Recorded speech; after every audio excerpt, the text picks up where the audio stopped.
سلام، آداب اور احترام، میں شفیع انصاری اور آپ دیکھ رہے ہیں دا وائرل بک۔ یہ صرف پانی نہیں، یہ امیدوں کا ڈوب جانا ہے، اور یہ صرف بارش نہیں، یہ سالوں کی لاپرواہی کا نتیجہ ہے۔ Bihar is drowning but not just in water, it's drowning in negligence. یہ منظر صرف ایک آفت نہیں، یہ منظر بہار کے لاکھوں لوگوں کی ہر سال کی کہانی ہے۔ کھیتوں میں پانی، گھروں میں پانی اور امیدوں پر بھی پانی۔ اس بار بھی بھاگلپور سمیت کئی ضلع ڈوبے ہوئے ہیں، لیکن سوال یہ ہے آخر یہ کہانی ہر سال کیوں دہرائی جاتی ہے؟ آئیے سب سے پہلے یہ جانتے ہیں کہ باڑھ آنے کا کارن کیا ہے۔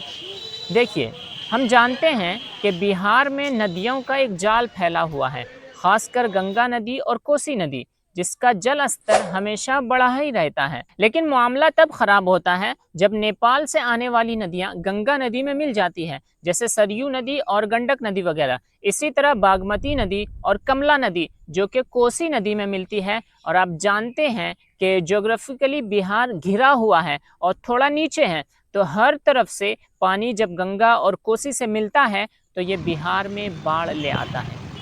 اب اس کو پوائنٹ وائز سمجھتے ہیں۔ مانسون کے دوران نیپال اور شمالی بہار میں زبردست بارش سے ندیاں لبریز ہو جاتی ہیں، اور جب پانی فلو میں بہتا ہے تو کٹاؤ کی وجہ سے سلٹ اور مٹی کا جماؤ ندیوں کی گہرائی کو کم کر دیتا ہے۔ تو ظاہر سی بات ہے، جب ندیوں کی گہرائی کم ہوگی تو پانی اوور فلو ہوگا، استر بڑھے گا اور آس پاس کے علاقے میں باڑھ کا کارن بنے گا۔ شہر اور گاؤں میں پراپر ڈرینیج سسٹم نہیں ہے، جس کی وجہ سے پانی اوور فلو ہو کر نالے سے نکل کر روڈ پر آ جاتا ہے۔ اسی طرح اللیگل کنسٹرکشن کی وجہ سے پانی کا فطری راستہ بند ہو جاتا ہے اور وہی پانی یہاں وہاں پھیلنے لگتا ہے۔ دوسرا، سرکار اس پر کام کیوں نہیں کرتی؟ ہر بار باڑھ آنے پر ریلیف بانٹنے کی فوٹو کھنچوا لی جاتی ہے، لیکن کوئی مضبوط اور پائیدار منصوبے نہیں بنتے۔ ریلیف فنڈ آتا ہے لیکن اگلے سال پھر وہی حال۔ کیا بہار ایک ریلیف انڈسٹری ہے؟ Flood is not just a natural disaster here, it's a political tool. Control کرنے کے لیے آنے والے کروڑوں روپے گھپلوں اور کاغذوں میں خرچ ہو جاتے ہیں۔ سیاسی ارادے کی کمی، یعنی کہ باڑھ کو سیاسی ایشو نہیں بنایا جاتا کیونکہ اس سے ووٹ بینک براہ راست متاثر نہیں ہوتا۔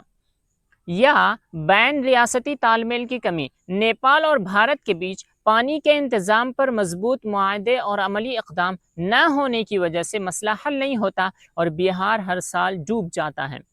اس کا ذمہ دار کون ہے؟ سوال یہ بھی تو اٹھتا ہے کہ آخر اس کا ذمہ دار کون ہے؟ ریاستی حکومت جو مؤثر فیلڈ مینجمنٹ سسٹم بنانے میں ناکام رہی، یا مرکزی حکومت جس نے نیپال کے ساتھ مشترکہ منصوبے کو سنجیدگی سے نہیں لیا، اور مقامی انتظامیہ جو بر وقت ریلیف اور بچاؤ کے انتظامات نہیں کرتی، یا ہم عوام جو ندی کنارے غیر قانونی تعمیرات اور زمین کے غلط استعمال پر خاموش رہتے ہیں؟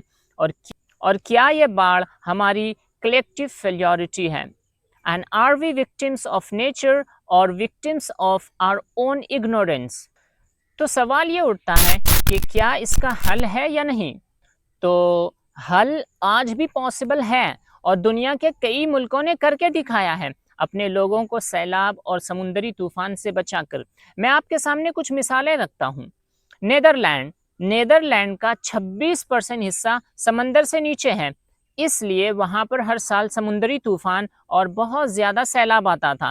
تو وہاں کی حکومت نے دنیا کے سب سے بڑے فلڈ پروٹیکشن سسٹمز میں سے ایک ڈیلٹ ورکس پروجیکٹ پر کام کیا۔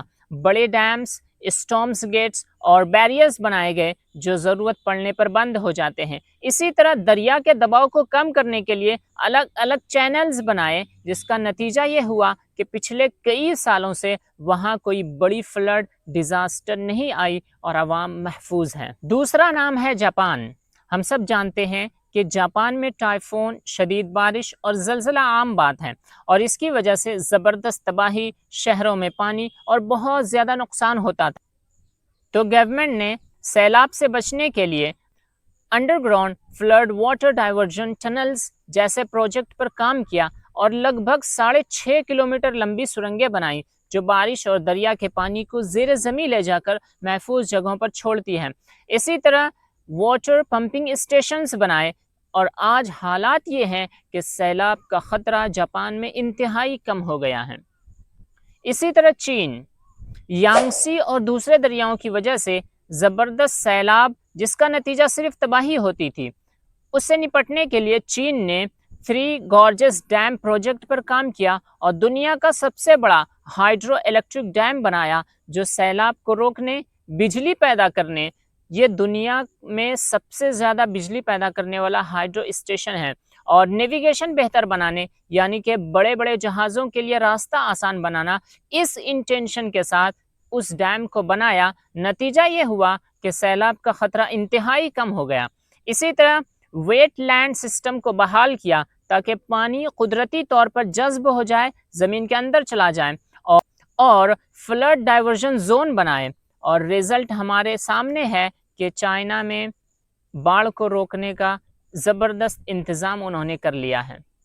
ایک اور مثال ہے برطانیہ، لنڈن اور دیگر ساحلی علاقے دریائے تھیمس کے اوور فلو کی وجہ سے ڈوب جاتے تھے، اور 1953 میں ایک زبردست فلڈ آیا تھا جس میں سینکڑوں لوگ مارے گئے تھے۔ تو وہاں کی حکومت تھیمس بیریئر پروجیکٹ لے کر آئی جس میں 10 بڑے فلڈ گیٹس ہیں۔ جب فلڈ یا طوفان کا خطرہ ہو تو یہ گیٹس اوپر آ جاتے ہیں اور پانی کو روکنے کے لیے ایک دیوار بنا دیتے ہیں۔ انہوں نے ڈرینیج ماڈرنائزیشن پر کام کیا، اور اب اس کی وجہ سے لندن پچھلے 40 سالوں سے بڑے فلڈ سے محفوظ ہے۔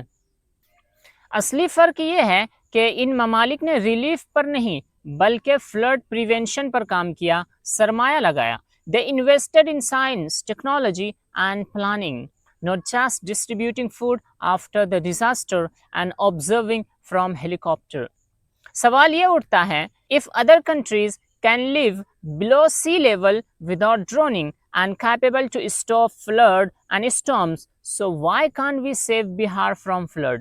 اگر ہم وشو گرو ہونے کا دعویٰ کر سکتے ہیں تو یہ کیوں نہیں؟ سائنٹیفک ریور مینجمنٹ یعنی کہ ندیوں کے بہاؤ کو سمجھ کر ایک سائنٹیفک منصوبہ جو پانی کے اضافی بہاؤ کو محفوظ راستہ دے۔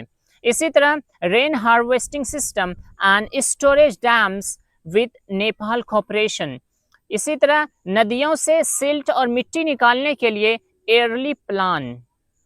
اربن ڈرینیج سسٹم یعنی کہ شہروں اور قصبوں میں smart drainage system with pumping stations and awareness against illegal construction, اور سب سے بڑھ کر پولیٹیکل ول، کیونکہ منی اور ٹیکنالوجی دونوں ہمارے پاس ہے، بس نیت نہیں۔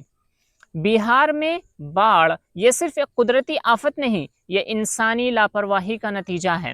ہم ہر سال پانی میں ڈوبتے ہیں لیکن شاید ہمارے ضمیر اور حکومت کی نیت نہیں جاگتی۔ یہ وقت ہے کہ ہم سوال کریں، اپنے نیتا کے گریبان کو پکڑیں اور پوچھیں کب تک ہم اپنے گھروں، اپنی فصلوں اور اپنے مستقبل کو بہتے دیکھیں گے۔ یہ باڑھ صرف پانی نہیں لاتی، یہ غربت لاتی ہے، بے روزگاری لاتی ہے، مائیگریشن لاتی ہے، اور سب سے خطرناک یہ امید کو بہا لے جاتی ہے۔ تو آخر کب تک ہم پانی میں ڈوبتے رہیں گے اور خاموش رہیں گے؟ Every year we say never again and yet it happens again. When will we say no, enough is enough and make it a political issue? سوچئے، بیداری پیدا کیجئے اور اسے الیکشن کا ایشو بنائیے۔ اگر آپ کو لگتا ہے کہ میری ویڈیو آپ کو اچھی لگتی ہے اور یہ سوشل ٹاپکس پر ہے تو چینل کو ضرور سبسکرائب کریے، ویڈیو پسند آیا تو لائک کریے، اور اسے دوسروں کے ساتھ اویئرنیس کے لیے، بیداری لانے کی نیت سے شیئر ضرور کریے۔ اللہ حافظ۔